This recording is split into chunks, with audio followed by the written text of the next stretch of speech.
Waiter এই খাবারগুলো নিয়ে যাওয়ার সময় এই ভিখারি এসে বলে, আমি অনেক ক্ষুধার্ত, 2 দিন ধরে কিছু খাইনি, যদি খাবারগুলো আমাকে দিতেন অনেক উপকার হতো।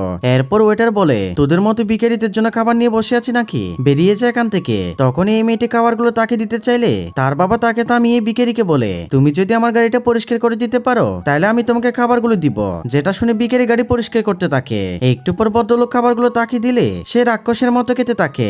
এরপর ভদ্রলোক তাকে কিছু টাকা দিলে সে অনেক ইমোশনাল হয়ে যায়। তখন ভদ্রলোক বলে, শোনো, পৃথিবীতে কেউ না খেয়ে মরে না, যারা মরে তারা পরিশ্রম করে না, পরিশ্রম করো, একদিন সফল হবে। এভাবে 2 বছর কেটে যায়। এইদিকে ভদ্রলোক ব্যবসায় অনেক বড় লস খায়, ঋণ পরিশোধ করতে না পারে, তার কোম্পানির নিলামে উঠেছে। তখনই ভিখারি সেখানে আসলে লোকটি তার এমন পরিবর্তন দেখে অবাক হয়ে যায়। এরপর বন্ধুরা কি হয় সেটি দেখার আগে তুমি যদি তোমার মাকে ভালোবেসে থাকো, ভিডিওটা একটা লাইক দিয়ে চ্যানেলটি সাবস্ক্রাইব করো। এরপর লোকটি বলে, আপনার কারণে আমি নিজেকে পরিবর্তন করতে পেরেছি, এখন আমি শিকদার গ্রুপের মালিক। এরপর বলে, স্যার আপনি একদমই টেনশন করবেন